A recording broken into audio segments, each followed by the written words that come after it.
আসসালামু আলাইকুম রহমতুল্লাহ। দেশ ও প্রবাসের যারা আমরা এই ভিডিওটি এখন দেখা সকলে ভালো আছেন।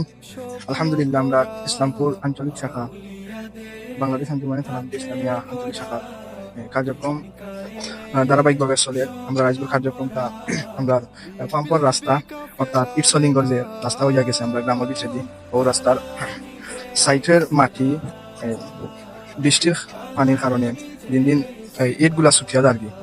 ও কারণে আমরা তারা নিজের উদ্যোগ নিয়ে আমরা ওগুলা মেরামত করলাম। আর এখন আপনারা দেখতে পারেন আমরা কর্মী হলে অত্যন্ত খুব শ্রম দিরা এই কাজের লাগে আল্লাহ তারা এই কাজের উচিলায় বদৌলতে বালা একটা কিছু দিতা এই আশা করবো। আর আমরা এখন আমরা বাতি যা কারোর কাছে জানবো ও খামগুলা কিলা লাগে এবং কাজ করতে কেমন আনন্দ ভোগ করা। আলহামদুলিল্লাহ ভাই, আমরা ভালো লাগে যে আমরা বাংলাদেশ আঞ্জুমানে তালামীদ ইসলামিয়া ইসলামপুর আঞ্চলিক শাখার যে সকল ভাই হলে এখানে হইয়া যে কাজ কামগুলা করিয়া আলহামদুলিল্লাহ আমার খুব খুব বেশি ভালো লাগে।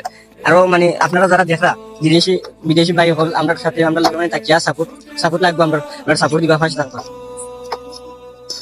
আর মানে আপনারা সহযোগিতায় আমরা মানে বাকি আরো যে কাজ কাম আছে এগুলা করতাম। সালাম ধন্যবাদ। অত্যন্ত সুন্দর হয়েছে আমরা দেখারে অত্যন্ত শ্রমী একজন আমরা কর্মী তাই লাগে আপনারা দোয়া করবা। এখন আমরা তুফাইল হুজুরের কাছে তাই অনুভূতিটা জানবো। আসসালামু আলাইকুম রহমতুল্লাহ। আশা করি দেশ এবং প্রবাস থেকে যারা এই ভিডিওটা দেখবা এবং পরবর্তীতে দেখবা আশা করি সব ভালো আছে।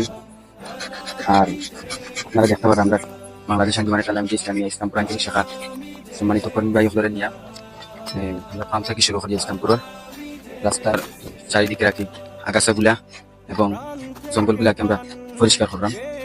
আপনারা দেখতে পারলাম।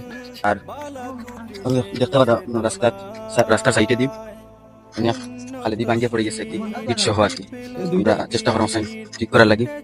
আর বিশেষ করে আমরা গ্রামের যুবক ভাই হল এবং মুরব্বী হলের দৃষ্টি আকর্ষণ করিয়া আপনারা একটু আমরা উৎসাহ দিবা এবং বিশেষ করে আমরা বিদেশি ভাই হলের দৃষ্টি আকর্ষণ করিয়া আমরা একটু সহযোগিতা হেল্প করবা এবং সাপোর্ট দিবা। আশা করি আপনারা সবে আমরা উৎসাহ আগ্রহী দিবা, সহযোগিতা করবা। এই আশা প্রত্যাশা রাখিয়া আমার সংক্ষিপ্ত কথা এখানে শেষ করলাম। আসসালামু আলাইকুম। আলহামদুলিল্লাহ, তালামীদের এই কাজগুলো সত্যি অনেক প্রশংসনীয় যোগ্য। তালামীদের পক্ষ থেকে যে রাস্তাটা মেরামত করা হল আসলে এটা আমরা গ্রামের জন্য অত্যন্ত দরকারি একটা বিষয়। কারণ রাস্তাটা দীর্ঘদিন থেকে পরিষ্কার না করার কারণে আমরা ছোট হয়ে গেছে, যার কারণে গাড়ি ভিতরে ঢুকতে পারে না। আর বর্তমানে তালামীদের পক্ষ থেকে যে কাজটা করা হল এই কাজের কারণে আমি যারা অংশগ্রহণ করা সকলকে আন্তরিকভাবে ধন্যবাদ জানাই এই উন্নয়নমূলক কাজে অংশগ্রহণ করার মাধ্যমে। আর ইনশাল্লাহ আল্লাহ সকলকে নেকায় দান করতে যারা এই তালামীদ সংগঠনের লোকে আসেন। আসলেও আমরা আপনারা সহযোগিতা ছাড়া আমরা কোনো